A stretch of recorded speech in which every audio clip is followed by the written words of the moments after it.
The village of Asteria was nestled deep within the valley, a place of quiet routines and low, comforting stone walls. Above it, the great peaks of the Azure Mountains rose, constant and silent.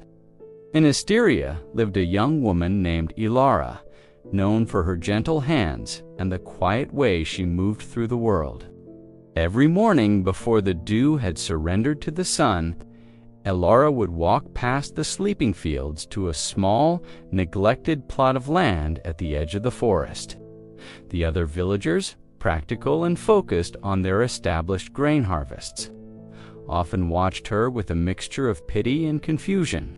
Her dream was not of grain or corn, but of creating a garden of vibrant, rare medicinal flowers that they claimed could never survive the valley's soil. They called her endeavor Elara's folly, a sweet but ultimately hopeless distraction. Elara's heart, though outwardly calm, held a constant, low-level silent anxiety that whispered the villagers' doubts back to her. She would spend her days battling the stubborn earth, her hands calloused and tired, yet every night she replanted hope. The seeds she cherished often failed. The rare lunaria sprout would wither overnight. The delicate Solaris root would be eaten by insects. The inner struggle was not with the soil, but with the pervasive sense of being misunderstood and dismissed. "Why waste your energy, Elara?" her neighbor, Old Master Hemlock, would sigh. "Stick to what is certain." His words were meant kindly, but they landed like small stones on her resolve. This persistent doubt from everyone around her created a heavy loneliness, a deep restlessness that even the morning mist couldn't cool. Yet Elara held a quiet conviction, a certainty that the mountain's shadow held a secret her garden was meant to unlock. She knew that perseverance in life was the only path forward.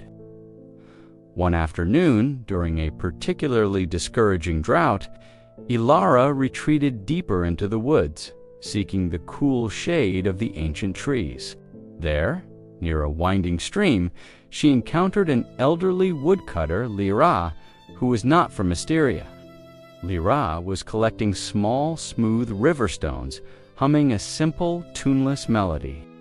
Elara, hesitant but compelled, confessed her worries the villagers' ridicule, the failed crops, the crushing feeling of her unheard ambition. Elara listened, her eyes the color of moss after rain. She did not offer quick comfort or easy advice. Instead, she pointed to the stream. "The water does not argue with the stones," Elara said, her voice soft and strong. "It simply flows, shaping them over time, moving them aside, or finding a way around. It achieves its goal by embracing patience and consistency, not by proving itself." She gifted Elara a single, perfectly smooth, dark gray stona, symbol of silent, flowing strength. Elara's metaphor was the moment of discovery Elara desperately needed. She understood that her personal growth was being stifled by her focus on the noise of others' opinions, rather than the quiet, powerful flow of her own work. The garden needed her energy, not her anxiety. She returned to her plot, no longer trying to force the plants to survive, but studying the rhythm of the land itself. She realized that the mountain runoff, which the villagers considered troublesome, was actually rich in minerals.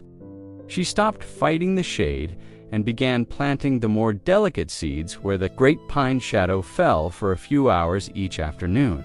This wasn't stubbornness. It was silent perseverance. The lesson was profound. True belief doesn't need external validation.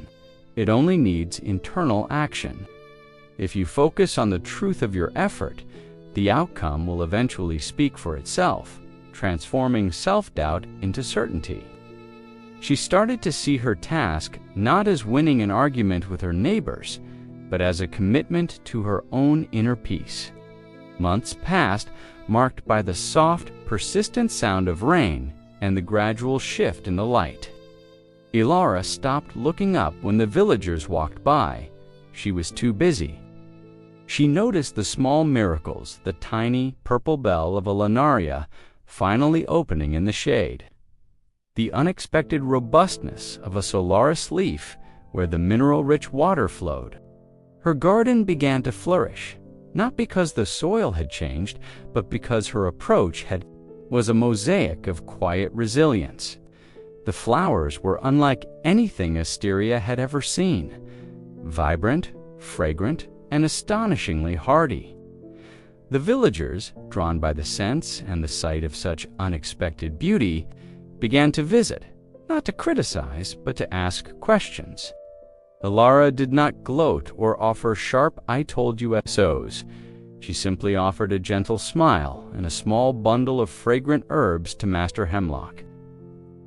The emotional peace she found was not in their praise, but in the quiet, undeniable proof of the blooming garden. She had learned the deep truth that fulfillment comes from commitment to one's own unseen path. The Garden of Asteria became a symbol of quiet strength and a testament to the power of a single person's unwavering internal belief. Elara's story is a reminder that when no one believes in you, the most important voice you must listen to is your own. The world is often slow to recognize what is new or unconventional, but true strength lies in the steady, patient work done in silence. Find your quiet stream, embrace the stones, and just keep flowing. If you liked this story, please give it a like and share it with your friends. And don't forget to subscribe to the Unscripted You for more inspiring stories like this one. Thank you for staying with us. See you in the next story with new thoughts and new lessons.